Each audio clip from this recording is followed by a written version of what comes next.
கர்த்தருடைய பரிசுத்த நாமத்துக்கு மகிமை உண்டாவதாக. கிறிஸ்துவுக்குள் பிரியமானவர்களே, இன்றைய வேத தியான பகுதிக்கு உங்கள் அன்புடன் வரவேற்கிறோம். இன்று தேவன் உங்களுக்கு ஒரு உறுதியான வாக்குறுதி அளிக்க விரும்புகிறார். உங்களுக்கு சேர வேண்டிய நன்மைகளை மனிதர்கள் தடுத்து நிறுத்தலாம், உங்கள் உரிமைகளை மனித கரங்கள் பற்றி கொள்ளலாம். ஆனால் உங்கள் பரமபிதா உங்களுக்கு தீர்மானிக்கும் ஆசீர்வாதத்தை பூமியில் உள்ள எந்த சக்தியாலும் தடுத்து நிறுத்த முடியாது. ஆமென், ஹல்லேலூயா. இன்றைய நற்செய்தி உங்கள் வாழ்க்கையில் பெரும் நம்பிக்கையை கொண்டு வருவதோடு புதிய ஆசீர்வாதங்களுக்கான வாசல்களையும் திறந்து வைக்கும். ஆமென். தேவனுடைய வார்த்தை பலருடைய வாழ்க்கையில் புதிய நம்பிக்கையை உருவாக்கும் ஒரு வாக்குறுதியாகும். ஹல்லேலூயா. இன்று இந்த செய்தி முடிவடையும் போது பலர் இவ்வாறாக சொல்ல போகிறீர்கள்: தேவன் என்னை மறக்கவில்லை, என் ஆசீர்வாதம் இன்னும் என்னை நோக்கி வந்து கொண்டிருக்கிறது. ஆமென், ஹல்லேலூயா.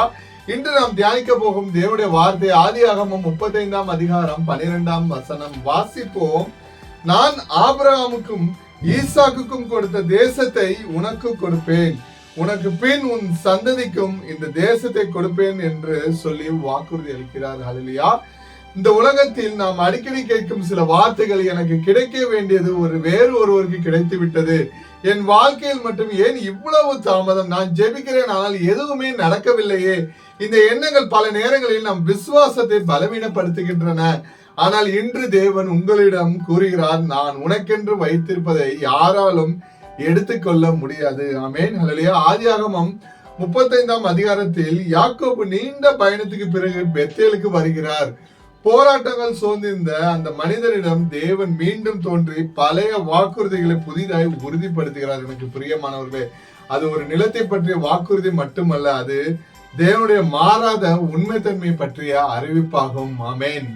இவ்வசனத்திலிருந்து நாம் கற்றுக்கொள்ள வேண்டிய 6 முக்கியமான சத்தியங்களை இன்று நாம் தியானிப்போம். முதலாவது, தேவன் கொடுத்த வாக்குறுதி ஒருபோதும் காலாவதி ஆகாது. ஹல்லேலூயா. ஆபிரகாமுக்கு கொடுத்தார், ஈசாக்கிற்கு உறுதிப்படுத்தினார், யாக்கோபுக்கு மீண்டும் சொன்னார். இதன் பொருள் என்ன? தேவனுடைய வாக்குறுதிகள் தலைமுறைகளை தாண்டி நிறைவேறும். ஆமென். மனிதர்களின் வாக்குறுதிகள் மாறலாம், அரசுகள் மாறலாம், சூழ்நிலைகள் மாறலாம், ஆனால் தேவன் என்றுமே மாறுவதில்லை. ஹல்லேலூயா. அவர் சொன்னதை அவர் நிறைவேற்றுவார். நீங்க பல ஆண்டுகளுக்கு முன்பு பெற்ற ஒரு வாக்குறுதி இன்னும் நிறைவேறாமல் இருக்கலாம், ஆனால் அது ரத்து செய்யப்படவில்லை. மாறாக அது தேவனுடைய நேரத்திற்காக காத்து கொண்டிருக்கிறது. ஹல்லேலூயா. இன்று உங்களுக்கு தேவன் சொல்கிறார்: நான் சொன்னதை நான் நிறைவேற்றுவேன். ஆமென், ஹல்லேலூயா. இரண்டாவதாக, தேவன் உங்களை மறக்கவில்லை. யாக்கோபு பல ஆண்டுகள் கஷ்டப்பட்டார், லாபானால் ஏமாற்றப்பட்டார், குடும்பங்களால் குழப்பங்களை சந்தித்தார், ஏசாவை பார்த்து பயந்தார், ஆனால் தேவன் அவரை மறக்கவில்லை.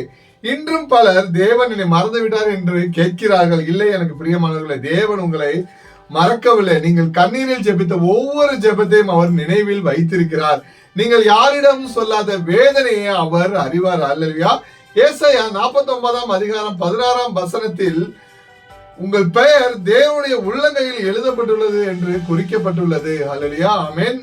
மூன்றாவதாக, தாமதம் என்பது தேவனுடைய தயாரிப்பு. யாக்கோபு உடனே வாக்குறுதியை பெறவில்லை, பல ஆண்டுகள் காத்திருந்தார். அந்த காத்திருப்பு வீணாகவில்லை. ஹல்லேலூயா. அந்த காலம் அவரை மாற்றியது. தேவன் முதலில் மனிதனை தயாரிக்கிறார், பிறகு ஆசீர்வாதத்தை அளிக்கிறார். நாம் ஆசீர்வாதத்தை விரும்புகிறோம், ஆனால் தேவன் ஆசீர்வாதத்தை தாங்கக்கூடிய குணத்தை உருவாக்க விரும்புகிறார். ஹல்லேலூயா. காத்திருக்கும் காலத்தில் விசுவாசம் வளரும், ஜெப வாழ்க்கை ஆழமாகும், தேவனை சார்ந்திருக்கும் மனம் உருவாகும். எனவே தாமதம் தோல்வி அல்ல, எனக்கு பிரியமானவர்கள், அது தேவனுடைய பயிற்சி காலம் ஆகும். ஹல்லேலூயா. ஆமென். நான்காவதாக, உனக்கென குறிக்கப்பட்டதை யாராலும் பறிக்க முடியாது. யோசேப்பை சகோதரர்கள் வெறுத்தார்கள், அவரை அடிமையாக விற்றார்கள். ஆனால் எகிப்தின் பிரதான அதிகாரியாக உயர்த்தப்பட்டதை யாராலும் தடுக்க முடியவில்லை. தாவீதை கொல்ல சவுல் பல முறை முயன்றார், ஆனால் தேவன் குறித்த ராஜ்யம் தடுக்கப்பட முடியவில்லை.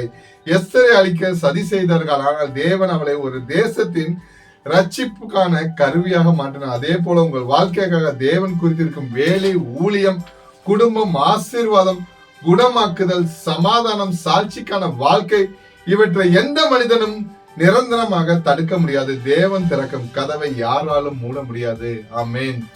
ஐந்தாவதாக, ஆசீர்வாதம் உங்களோடு மட்டும் முடிவதில்லை. வசனம் கூறுகிறது, உன் சந்ததிக்கும். இது மிகவும் ஆழமான வார்த்தை, எனக்கு பிரியமானவர்களே. இன்று நீங்கள் விசுவாசமாக வாழ்வது உங்கள் பிள்ளைகளின் நாளைய ஆசீர்வாதமாக மாறலாம்.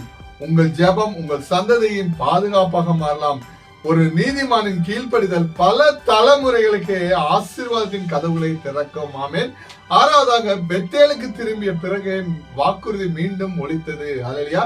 யாக்கோபு பெத்தேலுக்கு திரும்பினார். அங்கே அவர் தேவனை ஆராதித்தார், பலிபீடம் கட்டினார், தேவனுக்கு முன்னுரிமை கொடுத்தார். அப்போதுதான் தேவன் மீண்டும் பேசினார். நமக்கு இது ஒரு பாடம் பிரியமானவர்களே. ஆராதனை நடைபெறும் இடத்தில் தேவனுடைய சத்தம் தெளிவாக கேட்கும். தேவனுடைய சன்னதியில் செலவிடும் நேரம் வாழ்க்கையின் திசையவே மாற்றும். ஆமென். இனிமேலும் உங்கள் வாழ்க்கையில் நீங்கள் செய்ய வேண்டிய 5 காரியங்களை இன்று நாம் கற்றுக்கொள்வோம். முதலாவது, ஒவ்வொரு நாளும் இந்த வசனத்தை விசுவாசத்தோடு அறிவியுங்கள். இரண்டாவதாக, உங்கள் காத்திருப்பை முறையீடாக அல்லாமல் ஜெபமாக மாற்றுங்கள். மூன்றாவதாக, தேவனுக்கு நன்றியை சொல்லுங்கள். இன்னும் காணாத ஆசீர்வாதத்துக்கு நன்றி பலி ஏறிடுங்கள். நான்காவதாக, மனதை சோர்வடைய செய்யும் ஒப்பீட்டை நிறுத்துங்கள். ஐந்தாவதாக, உங்கள் குடும்பத்தோடு நீங்கள் தேவனுடைய வாக்குறுதிக்காக ஜெபியுங்கள். அல்லேலூயா. கிறிஸ்துவுக்குள் பிரியமானவர்களே, ஒருவேளை நீங்கள் உங்கள் வாழ்க்கையில் எல்லா கதவுகளும் மூடப்பட்டதாக தோன்றலாம். ஆனால் தேவன் இன்னும் தனது வாக்குறுதியை மறக்கவில்லை, மாற்றவில்லை. இன்று உங்கள் சூழ்நிலை என்ன சொல்கிறது என்பது முக்கியமல்ல, தேவன் என்ன சொல்கிறார் என்பதே முக்கியம்.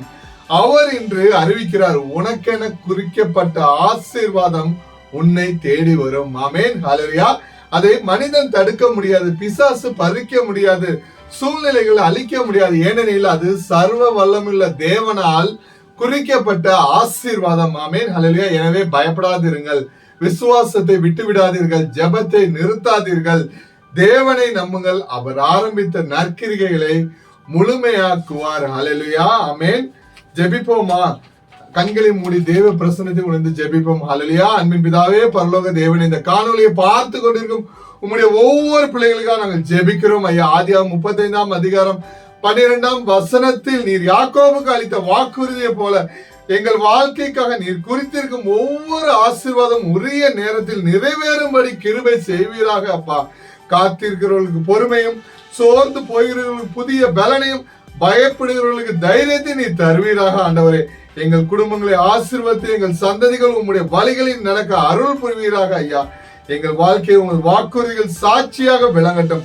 எங்கள் ஆண்டவரும் இரட்சகருமான இயேசு கிறிஸ்துவின் வல்லமையான நாமத்தில் ஜெபிக்கிறோம் ஜீவனுள்ள நல்ல தகப்பனே. ஆமென். ஹல்லேலூயா.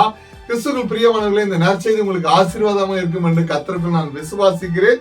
தினமும் தேவனுடைய வார்த்தையை கேட்டு உங்கள் ஆவிக்குரிய வாழ்க்கையில் வளர எங்களோடு தொடர்ந்து இருங்கள். லைக் பண்ணுங்க, மற்றவங்களுக்கு ஷேர் பண்ணுங்க. இது போன்ற தேவ நற்செய்தியை தொடர்ந்து பெற எங்கள் சேனல்களை மறக்காம சப்ஸ்கிரைப் செய்து கொள்ளுங்கள். கர்த்தர் தாமே உங்களை ஆசீர்வதிப்பாராக. God bless you.